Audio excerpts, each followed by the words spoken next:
What's cracking, everybody? XehrFelrose here, bringing you some Pokemon Go Battle League content, and in today's video, we're shoutcasting what is supposed to not be a toxic Bastiodon team. There's not a single victory bell in sight here or any Razor Leafer, so I'm apt to believe it. These battles are sent in from 68 Doobie, one of the members of my Discord. Thank you so much for sending in the battles. Trainers, if you'd like to send in battles of your own for shoutcasting, you can do so with a link in the pinned comment and description for the Google Doc to fill out. And if you'd like to join the Patreon Discord as well, you can do that by becoming a YouTube member or joining the Patreon. Link in the pinned comment description for that as well. Lots of great benefits from being in there, as well as an amazing community. Let's get into the battles here with our first game. The Shadow Dragonair against a Registeel! Okay, this is off to a great start. Registeel is, yeah, this thing kind of core breaks the team a little bit.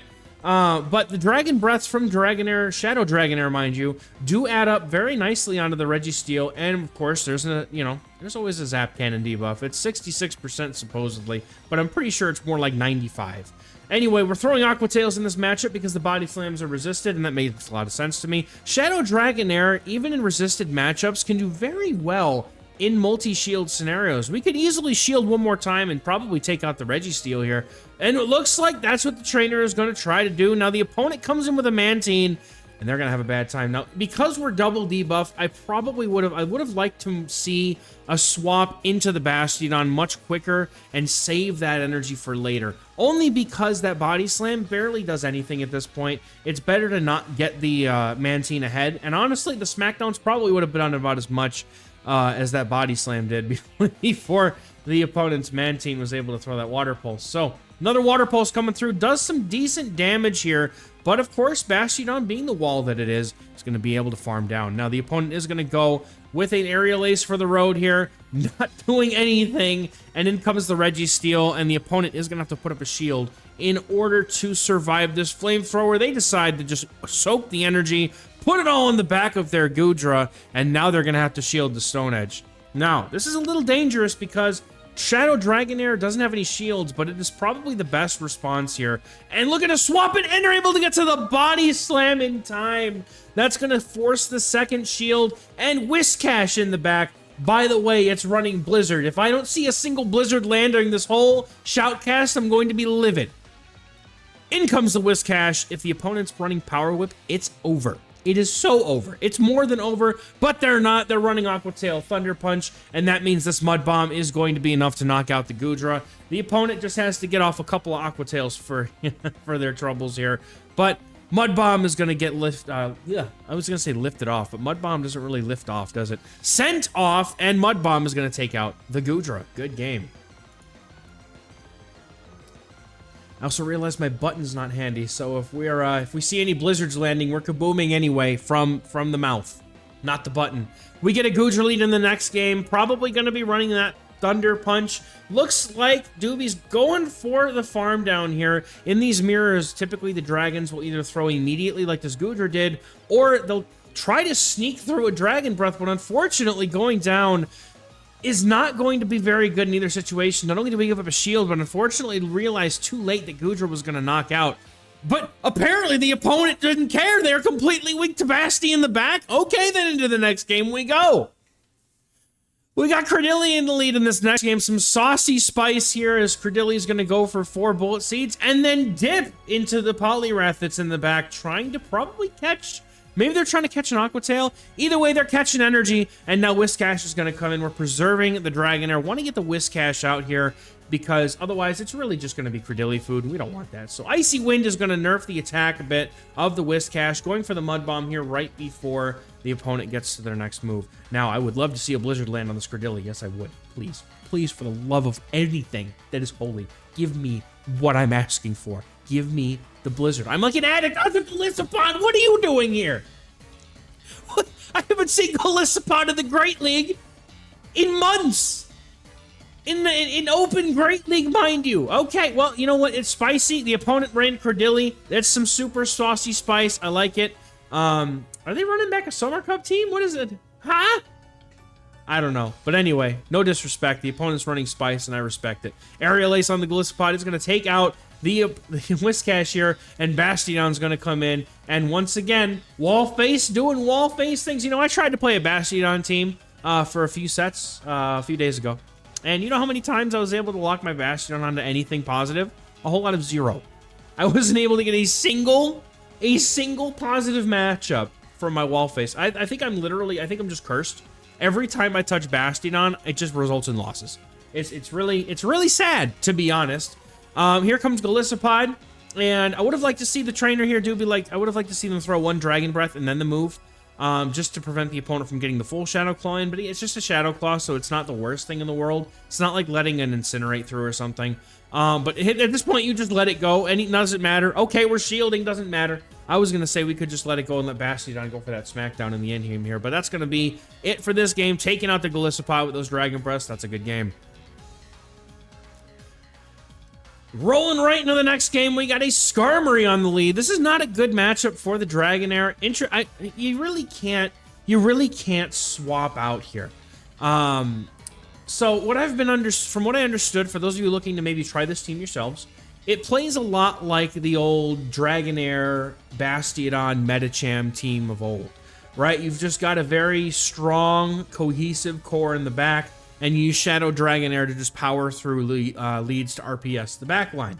And by RPS, I mean rock, paper, scissors, and you win leads so that you get the good alignment in the end game. Now at this point here, I think that okay, we're going for another shield here, looking to put all shields down. We're safe swapping Bastiodon. Trainer, how could you do this to me? You know it. You all know it. You're asking for an Annihilate to come and beat your face in. But instead, you've drawn on a Lantern. The fish is here, and it's causing my entire blood pressure to go up as we speak. Stone Edge, gonna do really not a whole lot of anything to this Lantern, as it's so damn bulky. Yes, I cussed. What are you gonna do about it? I hate this fish.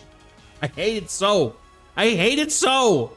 Bastiodon's going to look to get to a move here, but the Lantern is going to win charge attack priority, and it's going to fire off the Surf, unfortunately. Man, I don't know what would have happened. I reckon if we had ended up letting the Dragonair go down and bringing the Bastiodon, for example, I reckon that the Lantern still gets locked onto it. Whiscash is going to come in to look to try and get this game with a shield. Disadvantage the opponent going for a charge move here. They're launching a Brave Bird, I bet. Yep, you got to go for the Brave Bird. They're going to dip out. In comes Charjabug. This is looking pretty much like a lost game. I don't think there's really any way out of this. Charjabug, having that, having those X Scissors come out as fast as they do, you can't get to enough Mud Bombs here. So unfortunately, this is looking like a good game. I don't think that there's really any path to victory here, as the Dragonair is just too low to be able to get much done here. I really don't know if this was much of a winnable game. I mean, the only thing, like in hindsight, that you could have done is let the Dragonair go down and then come in with Whiscash, maybe. Or come in with Bastiodon and just let Whiscash try to finish the game with Shield. But that's obviously in hindsight. You're not going to know that, obviously, until you've seen the entire opponent's team. But anyway, we're getting the body slams off into the Charjabug that looked to try to come in to catch a move. I'm not really sure what they were looking to do here, but now Bastiodon is about to completely shut down all of the energy of this Charjabug here. Crunch Charjabug, hello, okay. That's interesting. I mean, that's new. I don't see a whole lot of those. But as a save swap, I guess it makes sense. You can hit the Skeleturges back. But this team really is very strong into pretty much everything that has the fire typing. By the way, all three Pokemon here have an immense amount of play into the fire types. So if anyone's trying to like run the Typhlosion, Talonflame, they're going to have a bad time against this team. Now, there was a bit of a timing thing, and I'm always going to point those out because that's just what I do. Hello, Crocolore! Speaking of fire types that are going to have a bad time here, I would have liked to see the trainer here. I would like to see Doobie throw one smackdown before they threw that Stone Edge before, just to be able to get off, you know, some extra damage and energy instead of just giving the opponent free moves. It probably doesn't matter too much, but again, it's always gonna be one of those things that I kind of, you know, call it as I see it. The opponent's going for another charge move after the defense drop. There is a shield put up on the Whiscash. Makes a lot of sense to me.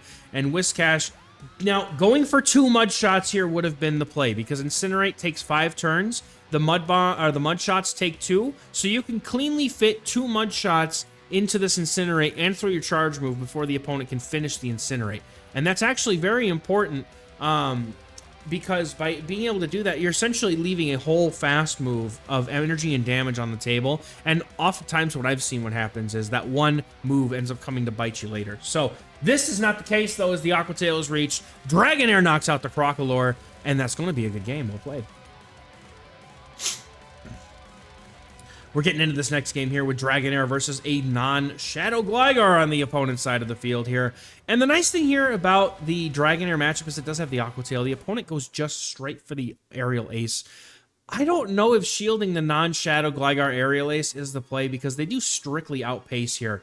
But it does make sense for us to double shield because those Dragon Breaths are absolutely ripping through here. And there will be no shields left at this point. The opponent deciding to over-farm here instead. I think that you could definitely get away with a Dragon Breath farm down here. Very possible they go for the dig. You definitely farm down here. Absolutely. We save shield advantage, but Dragonair's got some health left to it. And we've got two Pokemon in the back that are very healthy still. Now, in this case, I don't know if the buff to Aqua Tail made it at the same level as Body Slam. But if I'm not mistaken, it used to be more efficient to throw Body Slam. Now I'm not so sure. I'd have to check. If you can let me know in the comments which one is technically the better move to go for, I know somebody will, and I appreciate y'all for doing it. So we're going to see the opponent go for a Mud Bomb after building up a little bit of extra energy here. They took a lot of damage in the process. Their Shadow Whiscash not going to do very well. The opponent going for a move here before their Doobie's Whiscash here is able to get to a Mud Bomb to take out the opponent. Going for that Scald, no debuff, 30%, not cutting it here in this game. It's almost the inverse of Zap Cannon, except somehow they both always happen to me. Anyway, here, oh, it's Regi Steel. Oh, no, dude. This could be bad. This could be good. Thankfully, we didn't get the Scald nerf, or the debuff, but one move from the Regi Steel will be enough to knock out. We're going to bring in the Bastiodon, and here's the important thing, trainers, that this is why this makes sense. The opponent has to throw two charge moves here. This is an XL Bastiodon, and because of the fact that all of Regi Steel's charge moves are extremely expensive, it cannot build up to two. So the opponent is not going to be able to get to a move here before this Mud Bomb is reached because Whiscash gets to it much quicker, and Whiscash's Mud Bomb should be enough to take out this Regi Steel here, and that is a good game. Well played. All right, next battle's up in the queue here. We've got Dragonair versus Azumarill. This is not a good lead for Dragonair, but we're staying in. And honestly, in the two-shield scenario, this really isn't a bad... this is not bad. Now, unfortunate timing here, throwing on alignment. These can be very tough, especially when you have something like Dragonair where the Dragon Breath animation kind of takes up most of most of the action here. The opponent having Play Rough or Ice Beam will be a big tell here. They do have Hydro Pump. They would throw the Ice Beam typically in that situation. Now they're going to go for another move here. They did get the two Play Roughs. Dragonair is warding off this Fairy type very effectively. The reason why is because Azumarill has that Wobble Fast move. Now, there was some really good timing here, throwing two Dragon Breaths and then the Body Slam. And now we're going to see the Basti come in, but the opponent up two shields. They could just go for the Hydro Pump, but instead the opponent's going to bring in their Sableye and save the energy on their Azumarill. That could mean that the opponent does not have another answer in the back to the Dragonair, so they're saving the energy on the Azumarill in order to deal with it later in the game. But the problem here is that even up two shields, Sableye does not appreciate the amount of damage that's going to be taken from these Smackdowns and Stone Edges. They're going to have to shield again in order to prevent this Bastiodon from taking them out. So this is going to be a quick neutralizer. Once again, I would like to see, timing-wise, going for that extra Smackdown, just because that's energy and damage being left there on the table. You don't want to leave it. You just want to be able to get as much as you can, because once in a while, you're going to kick yourself for not going for that one extra move. The opponent's going to come in with the Azumarill and immediately fire off their energy here. Whiscash is looking like a very, very juicy farm down here for it. And the opponent immediately comes in with Skeletors and realizes they're hosed and top lefts. Good game. All right. Next battle's up already. We got Dragonair versus the Fish, my nemesis, but we got a good lead, and that's okay. We've got ABA strong to the Fish, so the opponent going to come in with their Dragonair, their Shadow Dragonair. Doobie's going to look to do some Dragon Breath damage and then jump out of this matchup and let Bastiodon finish the job here. Going for a full farm down. This is probably a good place to put the Bastiodon. You're going to have some energy coming out the other end. The opponent is still going to have to get to a Surf in order to knock out from this range. if the Surf... No, the Surf will do enough from here for sure. But they're going to have to take the Smackdown. I'm going to reiterate it. I'm pretty sure y'all get the point by now. But going for that one Smackdown, if you know the opponent's not going to get to a move before you finish the one move, we could have gotten to the Stone Edge here almost. It still would have been one away. The opponent was counting, it looks like. But still, just, you know, point being that we want to be going for the extra damage and energy that's just being left there. So anyway, we have two very good answers in this team now. To this fish, we're going to see the Dragonair come in and go for the body slam. This will force a shield or take out the Lantern, and I'm fine with either because Lantern needs to be gone. Get out of here, you silly fish. Skeletor is going to come in and it has no idea what's waiting for it. Aqua Tail is going to get the shield, and then Whiscash is going to come in and get a shield, and the Mud Bomb is going to KO from the range that the Skeletors will be at by the time they finally get to the finally gets to that next Mud Bomb. The Mud Bomb's already lethal to the Skeleturge, and the Shadow Ball is correctly shielded up here. Going for 3 is definitely not good timing. If you're going to go in the second Incinerate, you're going to want to throw on 4. So remember, the answer here, the timing is you throw on 2 in the first Incinerate, 4 within the second Incinerate, or 7 within the third Incinerate. That's going to be the optimal timing for these 2-turn moves into Incinerate. Going to go for the Mud Bomb, and it's going to knock out the Skeleturge. And that's a good game. Well played. And I know that not everybody's a timing expert. That's why I'm hoping that when I do these, shoutcasts, I'm hoping that by pointing it out, it helps everybody kind of see, you know, what it is, what it looks like, and how, doing optimal way may have changed things here and there. It's purely a learning thing. Hopefully nobody sees it the other way. I'm not trying to be rude about it because I keep bringing it up. I'm self-conscious about this stuff, all right? Man.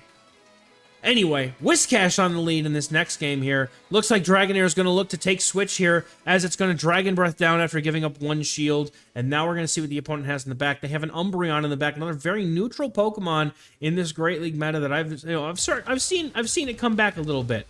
The top-ranked PvPoke Great League team it was something we played on stream. The Skeletors, Vigoroth, and Umbreon is a very strong team in the Great League meta. But I saw that we threw the 3 Dragon Breaths, and the opponent got a full Snarl through, which is very unfortunate, but that's okay at this point. I don't think we were getting to another move anyway, so the opponent's going to go for this foul play. And now it's really a matter of what do we bring in here. The Bastiodon's going to come in now, guaranteeing that it's not locked in against something like a counter user. Makes a lot of sense to me. You bring in the Bastiodon here, and the opponent going for Last Resort. Maybe they don't know the typing interactions, or maybe they misclicked here. But normal type is resisted by both Steel and Rock. So you're going to want to be going for the Dark Pulse or Foul Play in that situation for the Umbreon. I'm not going to do it. I already said it a few times. We know it happened. We know it happened. He didn't throw the Smackdown! And now Gligar is bringing the Smackdown. And I think that this is a very dangerous game here. We're going to have to let the Basti come in. Oh, the Whiscash has to finish the job. You can surely Mudshot farm down here, little buddy. I think that all we need to do here is, like, do enough Mudshot damage to get this thing within range of 1. Oh, no. Where's the Blizzard, man? Just throw the Blizzard, man. Give me the Blizzard. Oh, so if we know that the Umbreon's not at a charge move, we can safely go for 1 Mud Shot and then the move here. We would have actually been able to get to the next Mud Bomb had we not thrown the moves right away. Given that the opponent needed to get to 4 moves here to get their foul play off. Now we're going to maybe be able to farm down throwing on alignment, but we win the charge attack priority tie in this case, so that's going to be fine. Mud Bomb's going to get this Umbreon out of here, and the opponent has to go for it, but they give both shields to the Umbreon, and now the Smackdown is coming to lay down the law. Bastiodon putting in the hurt on this Gligar. The opponent looks to have maybe quit, lagged out, I don't know, but that's going to do it, and that's a good game. Well played. And now, the next game. Titan on the lead. Oh my goodness, this thing is spicy. And this thing kind of beats the whole team. We're save swapping Bastiodon. No! No! Lord, no! We don't do that here. Oh, that's unfortunate. I probably would have just stayed in with the Dragonair. I don't know that Quagsire being in the back was winnable in this team. Like, I'm just looking at this comp already. Like, Titan beats Dragonair, and Whiscash has a very bad time against it. It's not impossible for Whiscash. It's very neutral, that matchup. But Bastiodon being the only answer, typically in a situation like this, if you're going to swap out of the lead, you want to swap into the less dominant matchup so that, you know, if you safe swap the Whiscash, hopefully, perhaps, it draws something out that you can then let the Bastiodon get ahead on energy, or Dragonair can get some energy and come back into the Titan matchup later on, maybe loaded on energy, and maybe this Titan may have taken some damage earlier from, so like this situation right here, right? They have to go for an Aqua Tail, but now the Dragonair has a bunch of energy, and so this would have been an ideal situation, maybe with the Whiscash swapping in instead. We're going to see what the opponent's going to have in the back here, just as, you know, just to kind of reaffirm whether or not this could have been winnable the other way around. But the opponent is going to shield that up, and they're just going to go straight for this body slam here. And I don't know what you do. I mean, you just let it go, but, like, you don't feel good about it, because now this Titan just go for a ton of body slams, and really the only answer to it is gone now. And that's kind of why you don't want to safe swap into your only answer to something, because typically when a person builds a team, right, if you're leading Titan, you are going to have two answers, or at least one hard answer in the back, to Steel or to Rock or to Fire or whatever it is. In this case, it was Quagsire. Now, the opponent built to that knowledge, so if you swap in the Whiscash, maybe they're not team building for Whiscash, and so maybe at some point you can make something happen. Now, the Titan unfortunately does kind of sweep the whole team here. I'm wondering maybe what else was in the back. If we had safe swapped in the Whiscash, there may have been a better chance at victory here, but still pulling a couple of 4-1 sets with this team. Very impressive play here. We love to see the Bastiodon utilized in a non-toxic manner, which is the only reason I shoutcasted this team with Bastiodon, because there was no grass types in sight. So that is going to do it for today's video, guys. Thank you so much for watching and all the support that I'm getting from this channel. Whether you're subscribed, if you're not subscribed, hit that subscribe button. It's free. It's not like Twitch. Just hit the subscribe button. And if you like the video, hit the thumbs up. And if you want to see more content like this, let me know in the comments, because we like shoutcasting, not toxic teams. Thank you all very much for watching. We'll catch you in the next one. Bye-bye.